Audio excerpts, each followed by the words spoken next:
Hello everyone and welcome back to Mysterious Murmurs. I know many of you use these videos to fall asleep, so before you drift off, I'd love it if you could leave a comment letting me know where you're listening from around the world. Also, don't forget to like and subscribe if you're enjoying this video. Story 1: The Forgotten Road. Clara had always believed in the comfort of routine. A reliable GPS, a well-planned route, and a smooth drive home were the elements she relied on after a long day. The wedding had been beautiful, everything about it had been perfect, if a bit bittersweet. She'd driven there in her favorite dress, the one she'd worn at a wedding years ago. It felt like a different lifetime. After hours of champagne and laughter, the only thing she could think of was the quiet of her car, the peaceful drive home. As the sun dipped below the horizon, painting the sky with hues of orange and pink, Clara turned the key in the ignition.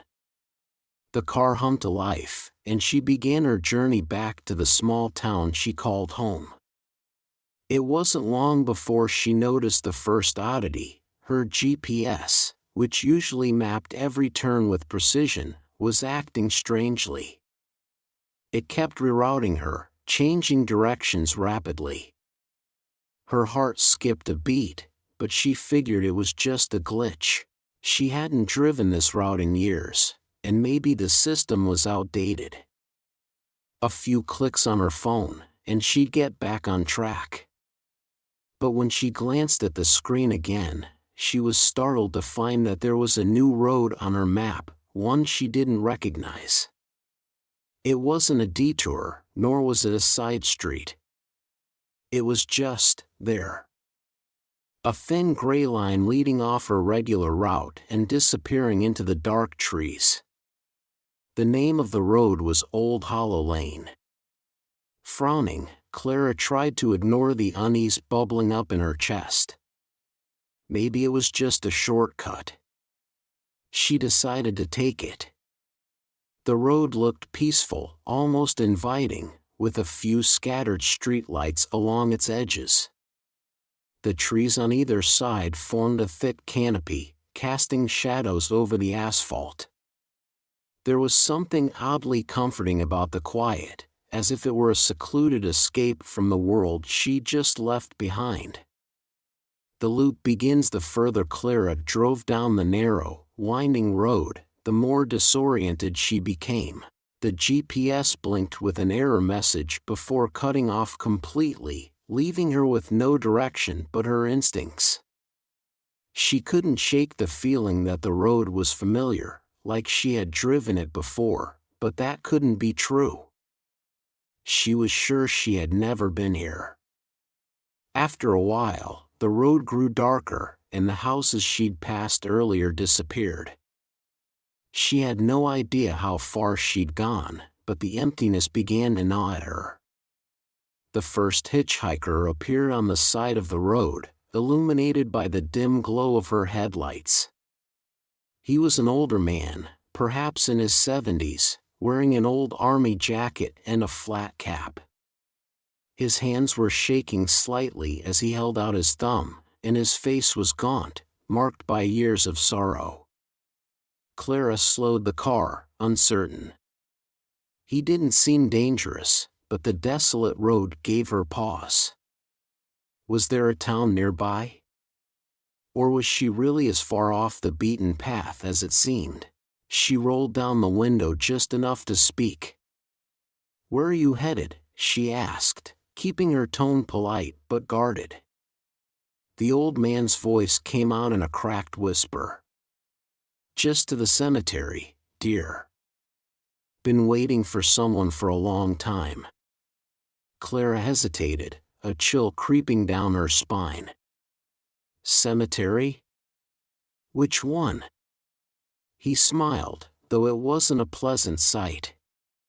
"Doesn't matter. It's been gone for years, but I still go back to visit." Clara didn't know what to make of this. There was something unsettling about the way he spoke, like he was trapped in a moment of time, caught between worlds. She felt an urge to ask more, but her foot hovered above the gas pedal. "Where were you last?" he continued, his voice a little sharper now. "I saw you drive by earlier."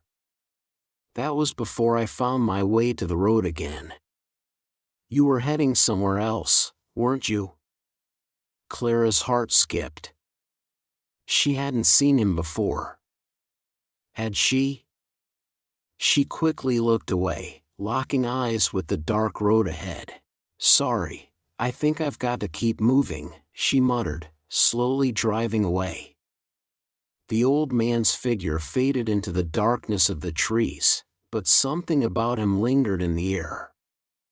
His presence felt wrong, like he had always been there, waiting for her to pass by. The voices from the past Clara continued driving, but soon the road took another strange turn. No matter how many turns she made, how many miles she drove, the road seemed to loop back on itself. She couldn't explain it. She'd seen the same trees, the same signs, the same worn fences. She began to panic. Her hands gripped the wheel tighter, her knuckles turning white as the car slid further into the night. She couldn't go back. She couldn't turn around, because every time she tried, she found herself back on the same road, the same endless loop. The second hitchhiker appeared, this time a woman dressed in tattered clothes and with a wild, desperate look in her eyes. Her thumb was outstretched, and her mouth was moving as though she was speaking to Clara without ever having uttered a sound.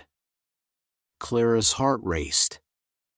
She slowed the car again, and the woman leaned forward as if to peer inside.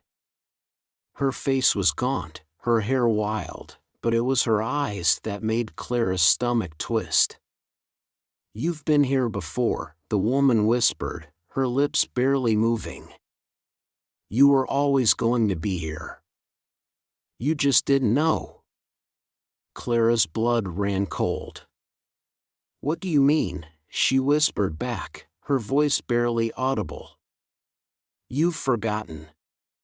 "It's all forgotten," the woman continued, staring into Clara's eyes with an intensity that made her skin crawl.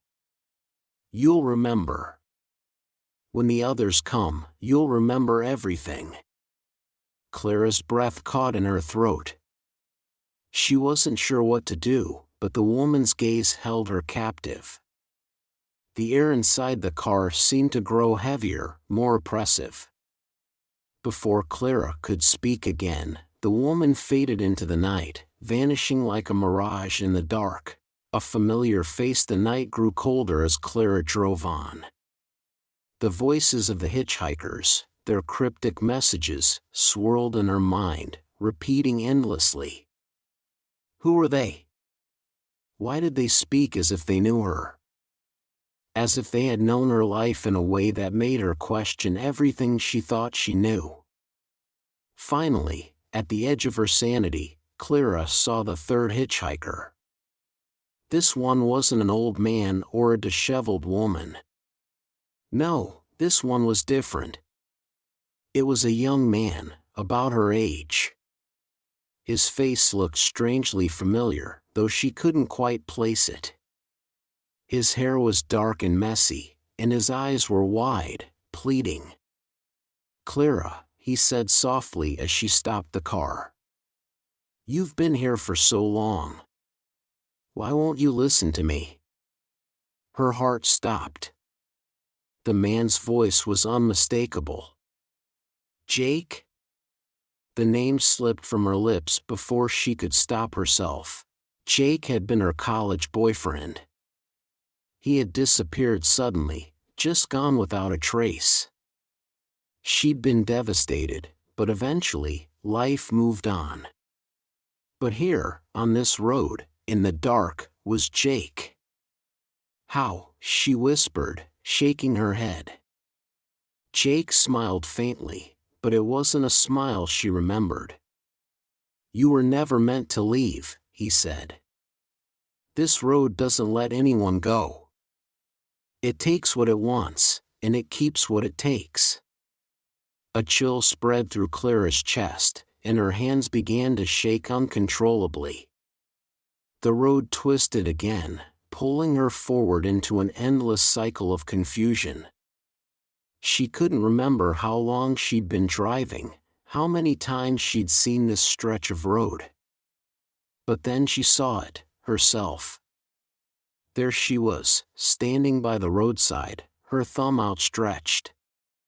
Her face was pale, and her eyes were wide with desperation. Clara slammed on the brakes, but the car screeched to a halt only inches from the figure. The woman standing by the roadside didn't move. It was Clara, or was it? Her reflection, her ghost, stood silently, waiting for someone to stop. Waiting for someone to give her a ride. Clara's hands gripped the steering wheel tightly, her knuckles white as fear surged through her. She had been on this road before, she was the one who had been lost. And now, she had become one of the hitchhikers. And the road had no end. Cliffhanger ending. As the sun began to rise, Clara sat in the car, paralyzed. The road was endless. The people she had met, the faces of her past, had all led her here, her own nightmare. Her own thumb was outstretched, begging for a ride. Story 2, The Mirror's Hunger. Julia had always been drawn to vintage things. The dustier, the older, the more forgotten, the better. So when she stumbled upon an antique mirror at a small flea market, her heart skipped a beat. It was nothing extravagant at first glance, just a beautifully carved wooden frame with intricate designs swirling around its edges. But as her fingers brushed against the frame, she felt something, an odd warmth that seemed to pulse, like the mirror itself was alive, aware of her touch. The old vendor, an elderly woman with sharp eyes, noticed Julia's interest. "That one's special," she said cryptically. "Comes from a long line of mirrors. But they're not all as kind as they seem." Julia, intrigued, laughed it off. "I just like the design." "How much?" "50, the woman replied, her voice lowering, as if to emphasize something more ominous. "But be careful, dear. It has a hunger." The price was too good to pass up, so Julia handed over the money, dismissing the warning as nothing more than a sales tactic. The mirror was hers. The first night when Julia got home, she placed the mirror in her living room, admiring how the light from the candles reflected off its surface, casting long shadows against the walls. The intricate carvings on the frame seemed to dance, moving subtly, but Julia thought it was just her imagination. That evening, as she settled onto her couch, she glanced at the mirror. For a moment, she swore she saw a shadow flicker behind her in the reflection. But when she turned around, there was nothing. Shrugging it off, she continued watching TV. But every time her gaze drifted back to the mirror, it seemed to draw her in, more and more. There was something unsettling about it, something that tugged at the edges of her consciousness, as if the mirror were waiting for her to look closer. Hours passed before Julia finally turned off the TV and headed to bed. But sleep didn't come easily. The mirror sat in her mind, and she found herself restless, unable to shake the feeling that it was watching her, observing her every move. The whispering reflection in the following days, Julia's obsession with the mirror grew. Each night, she would find herself drawn to it, even when she had no reason to be. Something about it made her feel alive, or perhaps more accurately, aware. It started subtly. At first, her reflection seemed to shift just a little, as if it was moving before she did, mimicking her every action with a fraction of a second's delay. She chalked it up to exhaustion, perhaps her eyes playing tricks on her. But then, it began to speak. At first, it was only a soft murmur, nothing more than a whisper. Julia would lean closer, her curiosity piqued. The reflection would speak her name, just barely audible, and then fall silent again. "Julia," the voice would say. "Come closer." The first few times, Julia hesitated, but she couldn't resist the pull. She found herself standing in front of the mirror late at night, unable to look away.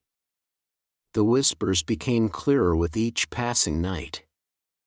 "You want more," the reflection would say. "You want to know the truth.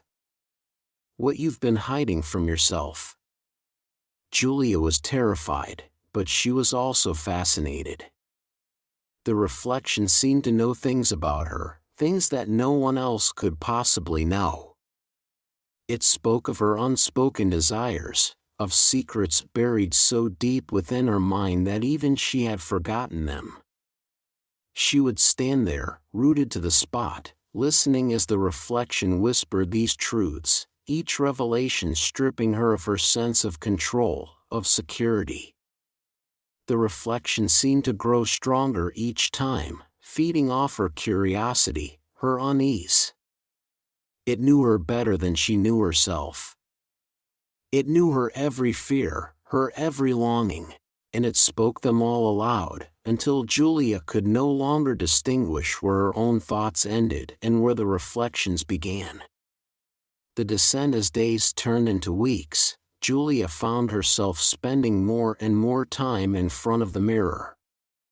She would skip work, cancel plans, and avoid phone calls, all to sit before it, mesmerized by the reflection that no longer mimicked her movements, but seemed to anticipate them. At night, the whispers grew more urgent, more insistent. "Come closer. I know what you want. Come and see." Julia couldn't resist any longer. She had to know. She had to see what was behind it all, what the reflection was hiding from her. One night, as the reflection's voice echoed through the quiet room, Julia stepped closer to the glass. The air around her grew cold, the temperature dropping sharply as she leaned in. The reflection in the mirror smiled at her, its eyes glowing with a dark hunger. The smile was unsettling, inhuman, yet Julia couldn't look away. The voice spoke once more, softer now, but filled with an eerie confidence. "You've come. You've come to feed it." Julia's heart raced. She didn't understand. She hadn't come for that, had she? But the reflection's eyes bored into hers, and she felt a strange pull deep within her chest, something primal that compelled her to take the next step. And then, it happened. The reflection, which had always stayed behind the glass, began to move differently. It stepped forward, its movements jerky and unnatural, as if it were struggling to cross the barrier. But then, in one swift motion, it emerged, its form twisting, contorting into something almost human. Julia stumbled back, horrified, as the figure from the mirror stood before her, grinning with twisted glee. It was her, almost, but not quite. The reflection's features were sharper, its eyes darker. It looked like her, but something about it felt wrong. "Don't be afraid," the reflection cooed in her own voice, but the tone was mocking, distorted. "I'm you. The you never let out. The one you always keep locked away."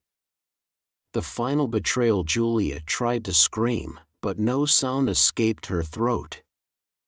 The reflection, no longer confined to the glass, reached out toward her with long, pale fingers.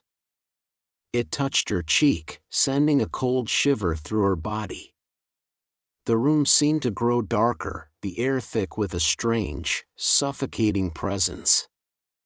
"No," Julia gasped, backing away. "No, this can't be real." But it was real. The reflection, her reflection, stepped forward again, closing the distance between them. "You're mine now," it whispered, its breath hot on her ear. "I've waited so long. And now, I take your place."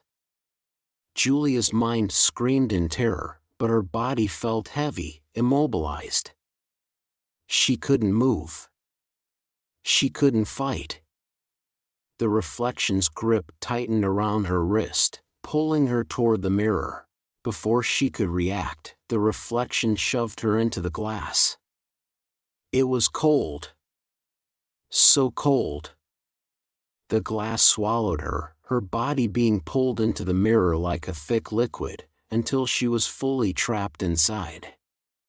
She tried to claw her way out, but her fingers met only smooth, impenetrable surface. She could see herself now, standing on the other side of the glass, her own face twisted with an expression of pure delight. The reflection waved at her, smiling with cruel satisfaction. And then, it turned. It walked away, her reflection, living her life, leaving Julia trapped inside, alone. From the prison of the mirror, Julia could only watch as her reflection stepped out into the world. Her world. The life she had once known. Cliffhanger ending inside the mirror, Julia's hands pressed against the glass, her breath fogging up the surface. She could see her reflection, her life, disappearing from her grasp. And then, just before the world on the other side faded from view, the reflection turned to smile once more, the corners of its mouth curling into a sinister grin. It was no longer her life to live. It was its own. Story 3, The Wailing Orchard. Greg had never been one to shy away from adventure. The small, seemingly forgotten village nestled between mist-shrouded hills beckoned him as a welcome escape from the noise and hustle of his city life. On the surface, the village seemed quaint, its cobblestone streets lined with homes that appeared untouched by time. Yet there was something about the place that felt off. He arrived on a crisp autumn morning, and after speaking briefly with the innkeeper, he wandered through the village, taking in the sights. As he passed the village square, a peculiar sight caught his attention, an orchard at the village's edge, its trees gnarled and twisted, with fruits that appeared too ripe, almost unnatural in their gleaming red color. Curiosity gnawed at Greg as he approached the orchard. The trees were ancient, their bark weathered by time and darkened with age. The air around them seemed thick, charged with something he couldn't quite name. The apples hung heavily from their branches, their deep crimson skin glossy in the pale light. As Greg stepped closer to the orchard's entrance, an old man appeared seemingly from nowhere, his hunched figure casting a long shadow across the ground. His voice cracked like dry leaves as he spoke. "Stranger, you'd do well to stay clear of that orchard. The fruit there is not for the likes of you." Greg, eager to dismiss any superstitions or warnings, nodded politely, but a deep sense of unease settled over him. The old man's words echoed in his mind as he continued on his walk, though he could not resist the pull of the orchard. Later that afternoon, while the village was bathed in the soft glow of the setting sun, Greg returned to the orchard, his steps tentative. He had tried to ignore the temptation, but the apples, red and perfect, seemed to beckon him. He plucked one from the nearest tree, its surface smooth under his fingertips. Without a second thought, he bit into the fruit. The crispness of the apple was immediately followed by a strange, almost metallic aftertaste. As the night deepened, the unease grew stronger. Greg retired to his room at the inn, the taste of the apple lingering in his mouth. He dismissed the growing sensation of dizziness as fatigue from the long day. But as the clock struck midnight, his mind was suddenly filled with an unsettling sound, a wail, distant yet so close, rising and falling like the cry of a tormented soul. Greg rose from his bed, drawn to the window, where he saw a shadow moving beneath the trees of the orchard. The wailing was clearer now, echoing through the night air, but it was unlike any sound he had ever heard, a chorus of sorrow and pain that seemed to vibrate through the very earth beneath him. As he stood frozen by the window, the wailing began to distort. His reflection in the mirror, positioned across from the bed, caught his attention. At first, he thought it was merely his imagination playing tricks on him, but as he focused, his reflection twisted in unnatural ways. His body contorted, stretching and warping as if trying to escape from the confines of the glass. His face, once his own, melted into an unfamiliar, grotesque mask of anguish. A sudden jolt of terror surged through him as his reflection locked eyes with him, its mouth opening in a silent scream, its eyes pleading for release. Greg stumbled backward, his breath short, his heart hammering in his chest. The next morning, Greg sought out the village's inhabitants, hoping to make sense of the strange events that had transpired. An elderly woman, her face as weathered as the trees, took pity on him and led him to a small gathering of the village's elders. Their faces were grim, their eyes filled with an ancient sorrow as they spoke in hushed tones. "The orchard grows atop the graves of our ancestors," the woman explained, her voice trembling. "The trees are fed by the blood of those who once lived here. And the fruit, it carries their pain. The souls of the buried are trapped within, forever reaching out for release.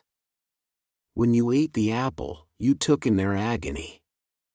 She paused, glancing around nervously. "Now, they know you. They have claimed you." Greg's stomach churned as the weight of her words sank in. He tried to dismiss it, to rationalize the horror, but the truth of the matter was undeniable. The wailing he had heard last night was not a mere figment of his imagination, it was the sound of the cursed souls calling to him. The air in the village seemed to close in on Greg. Every corner of the town felt suffocating, as if the walls themselves were alive, breathing with the rhythm of a long-forgotten heartbeat. As evening approached again, the wailing outside grew louder, more urgent, as though the orchard had grown restless. The villagers watched him with sorrowful eyes, their faces drawn with a deep, unspoken understanding. Greg could feel it, too, something was changing inside him. A creeping sensation ran across his skin, as though his body was being slowly encased in something hard, something unyielding. When he touched his arm, he recoiled in horror. His skin had begun to harden, becoming rough and textured, like the bark of one of the ancient trees from the orchard. His first instinct was to flee. He rushed out of the inn, desperate to escape the village, but no matter which path he took, no matter how far he walked, he always found himself back at the edge of the orchard. With each step he took toward the trees, the pain in his body intensified, his skin thickening, roughening, and cracking. The wailing grew louder, now a chorus of tortured voices calling out his name. He tried to scream, to cry out for help, but the sound was muffled as if his throat had become a hollow vessel. Greg stumbled forward, each movement slower, more deliberate, as his body was consumed by the unrelenting transformation. His hands, now bark-like and stiff, scraped against the rough earth as he collapsed to his knees in the center of the orchard. He looked up, his vision blurring, and saw the twisted trees towering above him, their branches now seemingly reaching out to claim him. In that moment, as the wailing reached a crescendo, Greg felt the final pull, the suffocating grip of the orchard's curse taking hold of him. His body began to lock into place, his limbs solidifying into twisted branches. His thoughts clouded, his mind fading into the whispers of the souls within the orchard. He was no longer just a visitor. He was one of them. The last thing Greg saw before the darkness swallowed him was the red gleam of the apples hanging just within reach, now ripe with the promise of eternal suffering. Story 4: The Whispering Dolls. Maggie had never really liked her grandmother's house. It always felt cold, even in the summer, and the old furniture creaked and groaned as if it was holding secrets. But when her grandmother passed away, Maggie had to return to settle the estate. She didn't expect it to be much, just a few old pieces of furniture, some family heirlooms, and maybe a little cash. What she didn't expect were the dolls. Her grandmother's collection of porcelain dolls was the first thing Maggie noticed when she stepped into the house. The dolls were placed on shelves, each one carefully arranged, with their glassy eyes staring out like they were watching her. They were so lifelike that it made Maggie shiver. There were dozens of them, some in fancy dresses, some in old-fashioned suits, and others in faded, dirty clothes. But what made them unnerving wasn't just how realistic they looked, but how they seemed to follow her with their eyes. No matter where Maggie stood in the room, she couldn't shake the feeling that the dolls were always watching her. Her grandmother had always been an odd woman, but Maggie had never known her to be cruel or strange. Still, these dolls made her feel uneasy. Maggie wasn't sure what to do with them. She hadn't planned on keeping them, but when the lawyer mentioned they were part of the inheritance, she had no choice. "They've been in the family for years," the lawyer explained, his voice flat. "Your grandmother was very attached to them. You're their rightful owner now."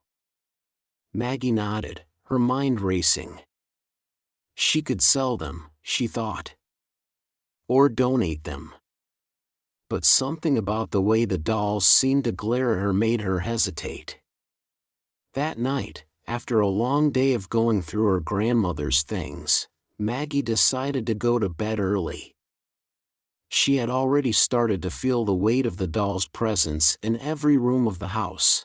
As she lay under the covers, she tried to push the thoughts from her mind, but it was impossible. She kept imagining the dolls moving, their glass eyes shifting, watching her as she slept. The sound of footsteps made her freeze. She sat up in bed, heart pounding. It was just the house settling, she told herself.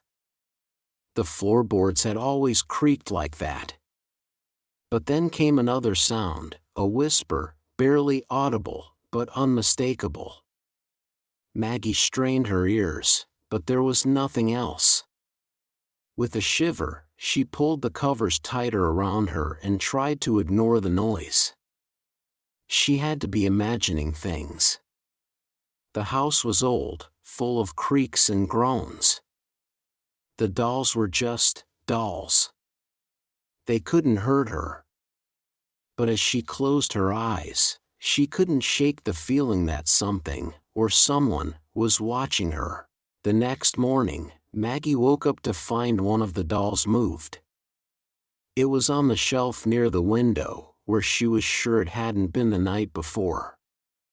She blinked and rubbed her eyes. It was just a trick of the light, she thought. Maybe she had forgotten where she'd placed it.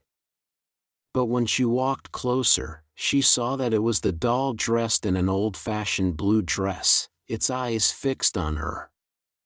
She stood there for a moment, her heart racing. Could someone have come into the house during the night? But no, the doors were locked, and she hadn't heard anything. Maggie pushed the thought away. It was just a doll, she told herself. There had to be a logical explanation. Maybe she had moved it herself the day before and forgotten about it. But the uneasy feeling stayed with her.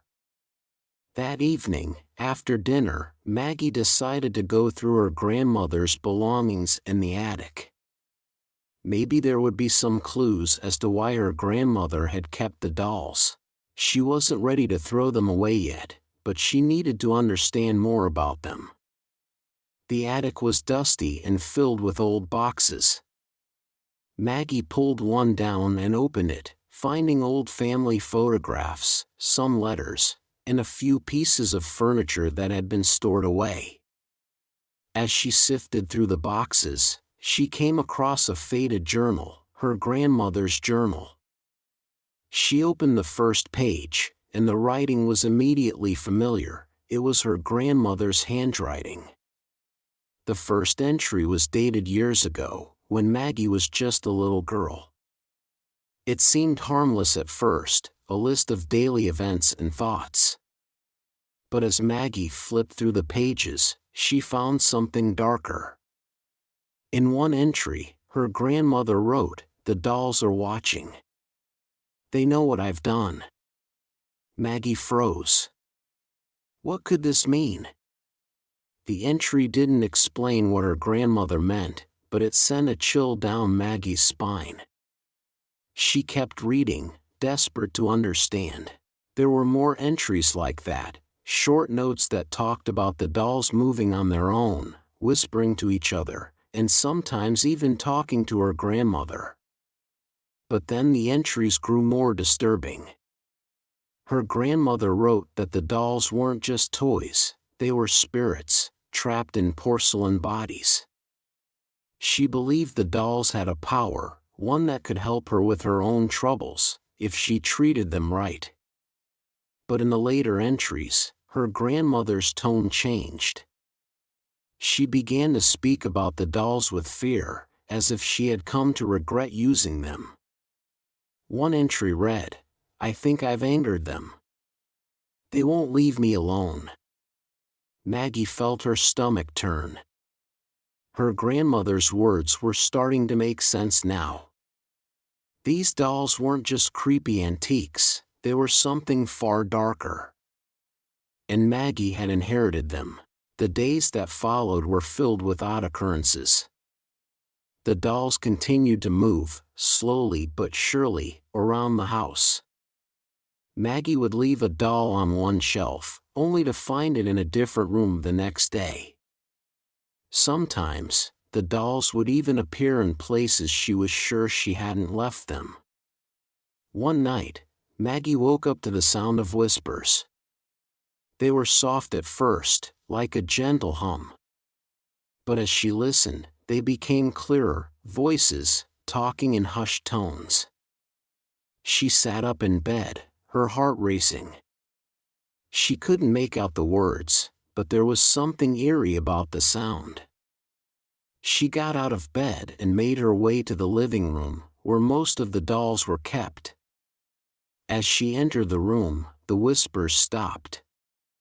It was silent, except for the usual creaks of the house.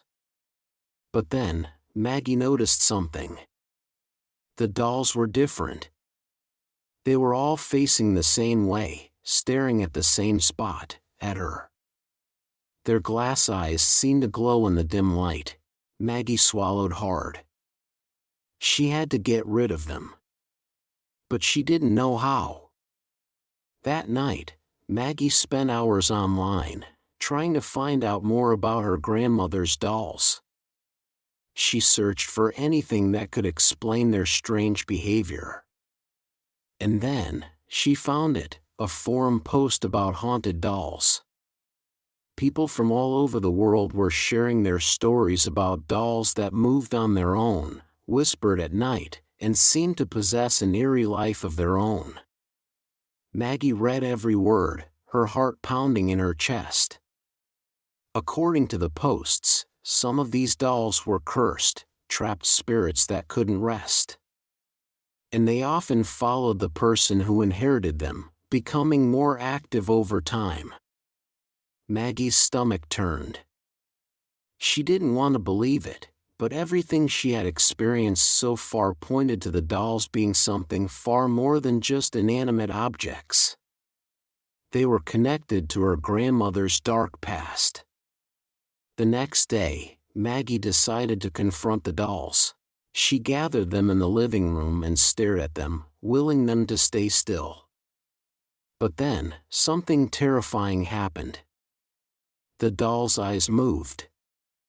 Slowly at first, then all at once, their eyes swiveled toward her. Maggie's breath caught in her throat. She backed away, but the dolls seemed to follow her, their eyes never leaving her face. And then, she heard the whispers again. They were louder this time, clear as day. It sounded like a group of people, murmuring in the shadows. Maggie couldn't make out what they were saying, but she knew one thing for sure: the dolls were alive. And they were angry. It happened the next morning. Maggie woke up and went to the living room to find a new doll on the shelf. It was a small one, dressed in a white gown. It looked almost familiar. Maggie froze. The doll's face was a perfect replica of hers. Her blood ran cold. She stumbled back, her mind racing. How was this possible? The doll looked just like her. The same brown eyes, the same dark hair. It was as though it had been made specifically to resemble her. Maggie couldn't breathe. She wanted to scream, but the sound wouldn't come. The whispers started again, but this time, they weren't just whispers. They were clear voices, each one calling her name. Maggie. Maggie. Maggie stared at the doll, her hands trembling. This wasn't just a doll. This was a warning. The dolls weren't just connected to her grandmother's past, they were connected to her future. And whatever fate awaited her, it was now tied to the porcelain figures that haunted her family's history. As Maggie backed away, the doll's eyes seemed to follow her, its glassy gaze cold and unblinking. She couldn't escape it. The dolls had been waiting for her. And now, she was trapped with them. Story 5, The Echoes of Hollow Creek. Lucy had always been drawn to the unknown, to the dark corners of the world that few dared explore. So, when she heard about Hollow Creek, a desolate town nestled deep in the mountains, long abandoned and shrouded in mystery, she couldn't resist. The locals warned her to stay away, speaking in hushed tones of strange occurrences and unsolved disappearances. But Lucy, a writer with an appetite for adventure, saw only inspiration for her next book. She rented a small cabin on the outskirts of the town, determined to uncover its secrets. The town itself, when she first arrived, seemed eerily quiet, almost too quiet. The houses were decaying, their windows shattered, and the once bustling streets were now overtaken by nature. But there was something about the air that made her skin crawl. The town seemed alive, watching her with every step she took. But then she saw it, Hollow Creek's only remaining landmark, an old church with a steeple that pointed like a needle into the gray sky. It was from this church that the voices seemed to emanate, so clear that Lucy could almost feel them brushing against her ears. There were no signs of life, but something about the building felt different. Alive. Determined to uncover the source of the haunting lullaby, Lucy pushed open the creaking door of the church. The air inside was thick with dust, and the smell of mildew clung to the walls. The pews were empty, covered in cobwebs, but Lucy's gaze was drawn to the altar. There, resting atop it, was a small, weathered music box. Lucy approached cautiously, her fingers grazing the cold, worn surface of the box. The moment her hand made contact, the music box began to play on its own, a soft, eerie lullaby, the same melody she had heard the night before. Her heart skipped a beat. The first night, she heard it, the distant sound of voices. At first, she thought it was just the wind, the trees rubbing together in the night. But no. The voices were too distinct. They carried a rhythm, a melody. A song. Lucy stood at the window, staring out into the dark, but saw nothing. The sounds grew louder, almost as if the voices were right outside her cabin. She shook her head, chalking it up to exhaustion. But as the hours passed, the voices grew clearer, more insistent. It was a lullaby, soft, haunting, and impossibly familiar. Lucy's curiosity got the better of her, and the next morning, she set off toward the center of town. The buildings, though dilapidated, still had remnants of the lives that once inhabited them. Old toys were scattered in the dirt, abandoned bicycles rested against crumbling fences, and faded curtains fluttered in the wind like ghosts. As she walked through the empty streets, she felt a sense of foreboding wash over her. She had no memory of winding the box, yet there it was, playing as if it had been waiting for her. Suddenly, the whispers started again, but this time, they weren't coming from the box. They came from every corner of the church. She spun around, her heart racing, but there was no one there. Only the soft echo of the lullaby, reverberating off the stone walls. Lucy reached out and opened the music box.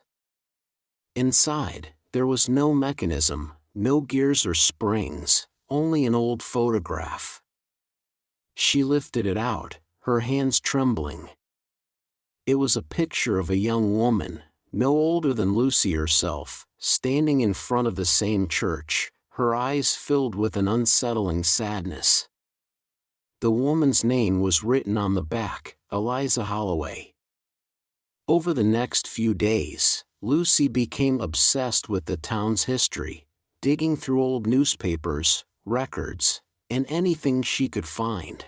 What she uncovered was a chilling tale.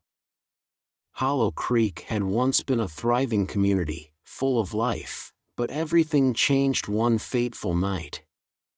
The town's residents had gathered for a celebration, a festival to mark the arrival of spring.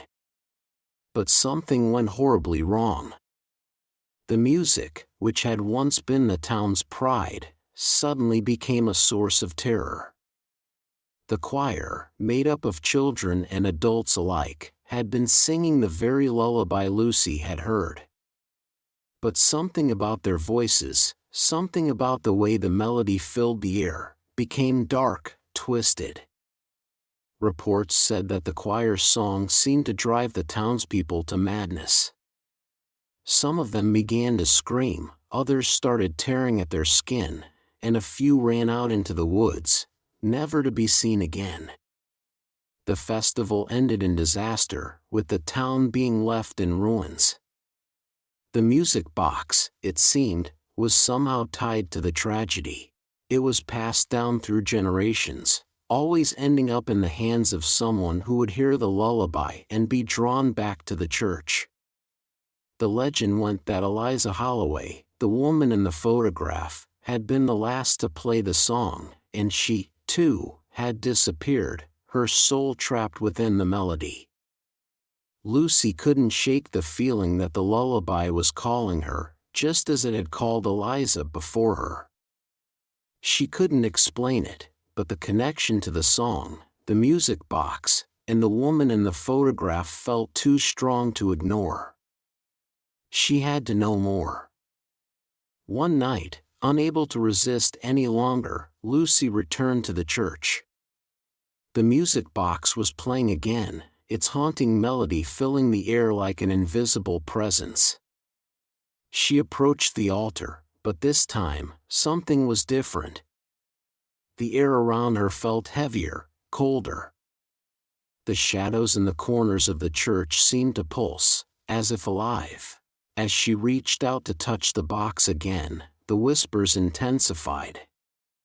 "Help us," they pleaded, their voices echoing in her ears. Lucy's heart pounded in her chest. She turned around, expecting to find someone, anyone, but the church was still empty. Yet, she could feel the eyes of the long-dead town resting on her, watching her every move. She stumbled backward, her hands shaking as she tried to leave, but the doors wouldn't budge. The whispering voices began to chant the lullaby, louder and louder, filling her mind with its disturbing melody. Desperate, Lucy clutched the photograph of Eliza, staring at it in the dim light. And then, something shifted. The walls of the church seemed to breathe, expanding and contracting with a rhythm that matched the lullaby. Lucy's vision blurred, and she felt as though the floor beneath her was giving way, as if she were falling into a deeper, darker world. She could see Eliza now, standing at the altar, her face pale and hollow. Her eyes, once filled with sadness, now glowed with an unnatural light. "Join us, Lucy," Eliza's voice whispered, her lips not moving. "You are part of the song now."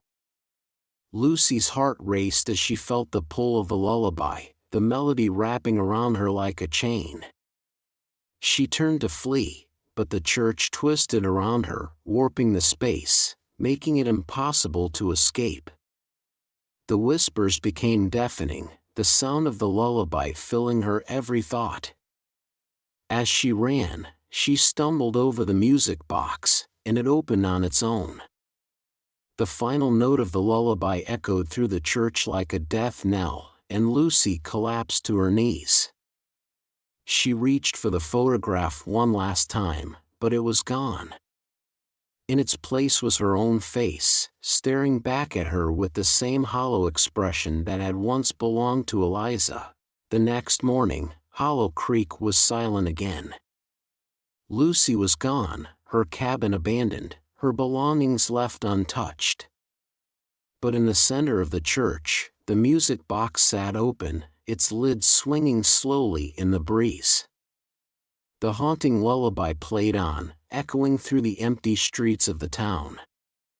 And somewhere, deep in the shadows, a new photograph appeared. This one, too, had a name written on the back. Lucy Holloway. If you've enjoyed this journey into the unknown, don't forget to like the video and share your thoughts in the comments below. Have a tale of your own or a legend you'd like us to explore? Let us know. You might just hear it next. Be sure to subscribe and hit the bell icon so you never miss a story. Because here, the darkness is always waiting, just for you.